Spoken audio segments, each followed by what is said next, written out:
Boris Casoy e Fernando Molica, de segunda a sexta, na programação da CNN, analisando os principais assuntos do dia para você. E a gente lembra que as opiniões emitidas pelos comentaristas do quadro não refletem necessariamente a posição da CNN. E agora a gente vai falar sobre economia, porque o preço do petróleo está caindo. O barril chegou a ser negociado a $90 na semana passada, no mesmo patamar antes da guerra na Ucrânia. E para entender melhor todo esse impacto no Brasil, a gente vai conversar agora com o professor do INSPER, Paulo Furquim, que conversa ao vivo com a gente, detalhando mais esse assunto que interessa a todo mundo, porque queda no preço do barril do petróleo é impacto direto no bolso de todo mundo, porque normalmente isso traz o impacto no valor dos combustíveis. Não é isso, professor? Muito bom dia, obrigado pela presença. Eu queria que o senhor começasse explicando para a gente todo o impacto dessa queda, né? O quanto que isso reflete, de fato, na prática, lá na ponta, na bomba do combustível, o quanto que isso reflete no orçamento das pessoas, né? Muito bom dia, bem-vindo. Bom dia, obrigado aqui pelo convite. Bom, é claro, esse é um preço fundamental, nós sentimos o efeito desse preço nos últimos meses, né? E houve aqui uma mobilização nacional, o debate foi tomado por essa discussão do preço do petróleo. E o que se observa agora é uma acomodação no mercado internacional, a gente pode até entrar aqui quais são as razões dessa queda, mas o importante é notar que o preço está voltando aos níveis assim históricos, até pré-pandemia. Ainda está acima do nível pré-pandemia, que estava ao redor dos $70, mas já é uma trajetória que indica alguma estabilização para o futuro. Professor, a gente viu, meu bom dia também para o senhor, bem-vindo. A gente viu o gráfico, né, dos preços subindo muito depois da guerra na Ucrânia. O que aconteceu mundialmente? Que rearranjo foi esse que se deu para que a gente visse agora o preço dos combustíveis voltando para patamares mais antigos? Primeiro, eu acho interessante para os não economistas essa explicação de por que um preço sobe ou cai no mercado de commodities, como é o caso do petróleo, né?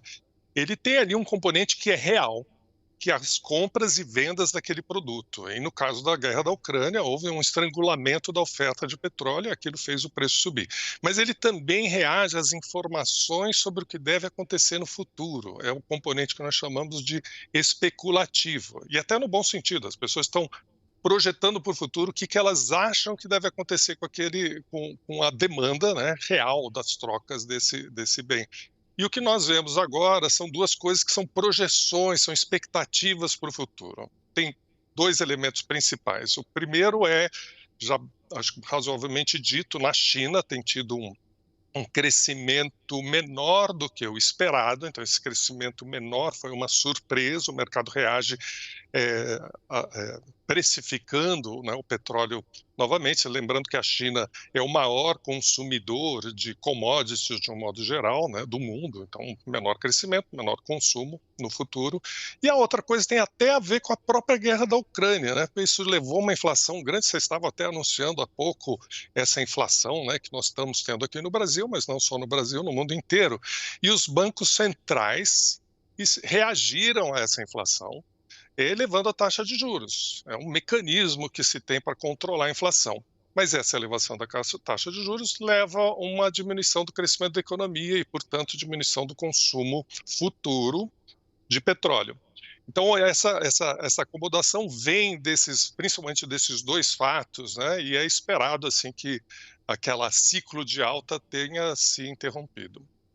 Professor Paulo, eu gostaria que o senhor fizesse uma análise para a gente em relação à guerra na Ucrânia, né, ao cenário geopolítico. A gente sabe que a guerra não terminou ainda e depende muito da forma. Ontem a gente entrevistou, inclusive, à tarde aqui um especialista falando sobre esse assunto.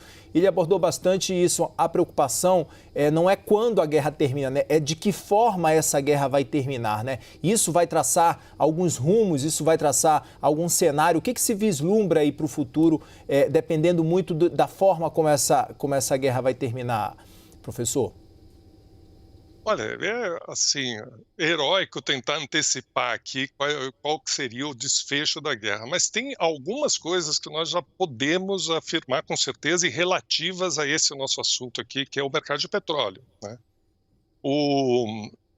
Durante esses últimos anos, a Europa assim, se apoiou e passou a ser muito dependente da oferta de combustíveis fósseis, né, da Rússia, seja petróleo, seja gás, né.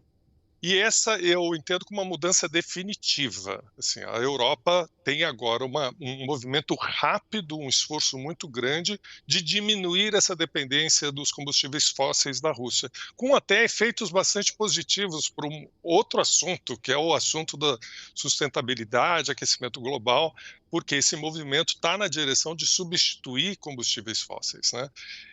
Independentemente de como terminará a guerra, se é o mais provável é a Rússia ficar com aquele pedaço que ela já ocupou, cuja população já tinha uma certa simpatia, né, ao controle russo, pelo menos parte da população, independentemente desse resultado, esse efeito que eu acabei de falar é definitivo, né? E tem um lado, como eu falei, positivo, né? Porque o que eu acho que nós estamos há muito tempo falando é da mudança da matriz energética. Não olhar só para o mercado de energia agora, mas olhar para esse mercado de energia daqui a 20, 30, 40 anos, né? Dependendo muito menos de combustíveis fósseis e também, claro, com consequências muito menos danosas ao meio ambiente.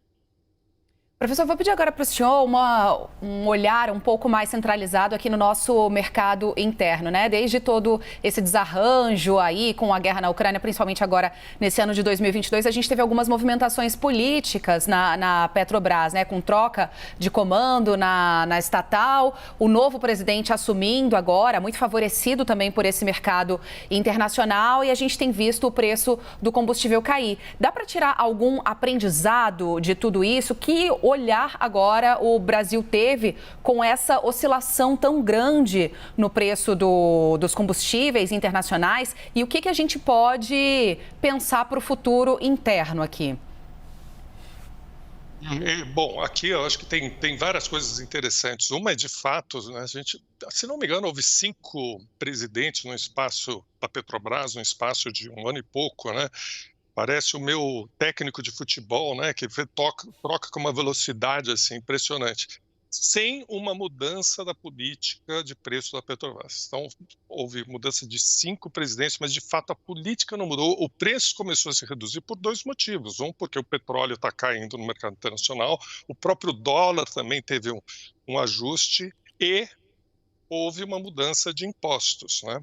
E eu acho que o grande aprendizado que infelizmente eu não sei se foi incorporado, mas enfim, deveria ser incorporado, é que essas mudanças no mercado internacional de commodities, elas têm uma natureza de volátil e de ajustes que devem ser, assim, de certo modo absorvidos pela sociedade. A gente deve pensar como absorver isso, até poderia me estender um pouco mais nessa direção. Mas a nossa reação foi uma reação de modificar os impostos, e muitos desses impostos tinham um propósito de compensar os malefícios que o consumo de gasolina e diesel, né, fazem para o meio ambiente. Vamos comparar gasolina com etanol, né? O etanol, ele captura carbono da atmosfera, ele tem um efeito positivo. A gasolina, ela retorna esse carbono para a atmosfera, tem um efeito negativo. Então, um modo da gente compensar isso é tributar mais a gasolina e tributar menos o etanol.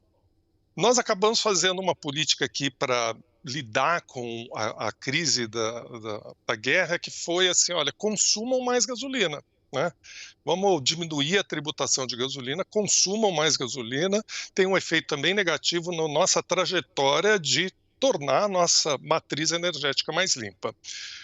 E agora começa a cair o preço, você fica pensando, será que foi a melhor iniciativa mesmo, né? Você mudar toda a estrutura de comparação entre energia limpa e energia que seria mais poluente? Eu acho que isso foi um engano, espero que a gente tenha aprendido que o principal mesmo, o único ponto que a gente deveria ter atacado ali é a redução da volatilidade, que é algo que foi muito pouco dito. Volatilidade é preço sobe, o preço desce, isso não precisa necessariamente ser transferido para o consumidor, é melhor que não seja. mas acabamos mexendo aqui numa estrutura tributária que tem assim, uma lógica, um efeito que é completamente distinto. Professor, vou pegar exatamente desse ponto onde o senhor deixou para lhe questionar o seguinte: quais serão as consequências futuras de ações como essa que a gente acabou de ver e que o senhor acabou de detalhar para a gente?